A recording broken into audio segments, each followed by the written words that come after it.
Radyo Express Balita. Balita na itoong servisyo sigurado. Magandang Valencianos. Sama-sama magpapakinggan live mula sa Valencia City. Nagalitan na ito. Ngayon ay 2 mga Oktubre, 2025, isa lang ng araw na walang kinakatakutang magbabalita. Ako sa Politik Binauso. At ako naman si Ledjoy Carabao.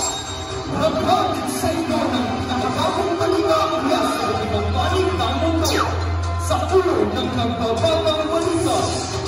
Sa balitang nasyonal, bago ng Department ng Tahanan China sa pamamagitan ng Wakay Kanan. Sa balitang naman, pinag-iwang ang Education Sports Press Conference sa Valencia City Technical School. Sa balitang pangmalakasan, Jessica Sentino at Robelen Amet pasok sa finals ng WPA Women's World Tenball Tournament. Sa balitang showcase, ang pag-iwang ng staff sa Valencia City Indoor. Sa nag-alap sa balitang nasyonal, pagkunaliwan ng nag-aalang China sa pamamagitan ng Vaticana, ganito lang unang impresos sa logo. Sisa ang itapan ng pagkain ng pagkulang China ang P5 pesos sa pagkaksakalal ng Pag-Visit 2025 para sa pag-visit ng umaga. Balino na pagbabanta ang ginawa ng mga bato ng P5 sa pamamagitan ng aktivista ng Robert Nagas na halaga mga ito sa videos at provocative maneuvers mula sa mga bato ng China movement at Chinese birthday minister. Ito sa Princess Shagamo para sa Radio Express Balita. Salamat, Princess. Ang oras ay alas 9 na ng umaga. Ang oras na ito ay sa Hona. That's please!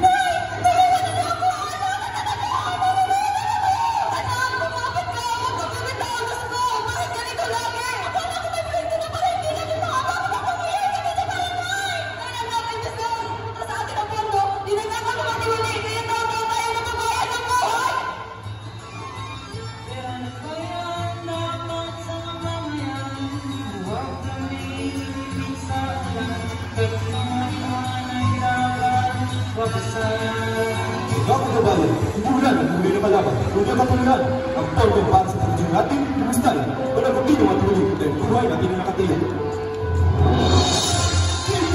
CM 1.9 Radyo Express Balita ay muling nagbabalik.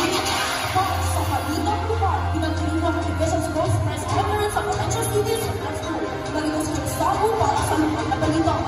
Ang hapon sila, Municipal School of Education School of West Students na maglimang powerful biyang at kaibigan ng Iraq at Artificial Intelligence para may balitang paralan at ibuhong para sa kompetisyon. Bilang mga ito isang panagsahan, hindi maraming kalidad at naghahanap wala sa sarili para may metatapang at buhanan at posibilidad ng pagkakilan. Sa akin ang developer just like there is words, one pen, one home gun to lead us to change the world. Ito si Jim Samuel para sa Radio Express. Salamat, Joe. Sa balitang pangmalakasan, Jessica Sentino at Robelen Amet pasok sa finals sa ginanap na WPA Women's World Tenball na represent well para sa balitang sports.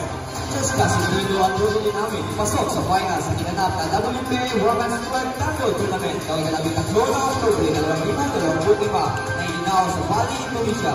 Dito pinagla, hindi kanila makalaban sa semifinals. Kahit nalaman kay Sentino na pinatawag ang 3-time World Champion at Leon Tantan ng China. Hindi mo lang natin Chino kung manalo ang kampiyon. Nagkakmalikaw isang akbang na lang Sentino makibalik na ang panglunan ng subject na ito sa taong 2023. Ito si Adrian G. Kimong pagsarat yung Express Balita. Salamat, Edwin. Sa balitang showbiz, pag-iwang ng staff sa Valencia City Tribunal. Narito si Jimmy Amaldo para sa balitang showbiz. Masaya ang ipinagdiriwang kapistahan ng Valencia City Tribunal ng Agosto 28, 2021 at pinamunahan ng ating City Mayor, Inigo Lario. Marami namang pag-isahan ang naganap. Samantahan, nagpakinig naman ang celebrity star player na si Tanggap Laman at maraming fans na nagpanig sa kanila.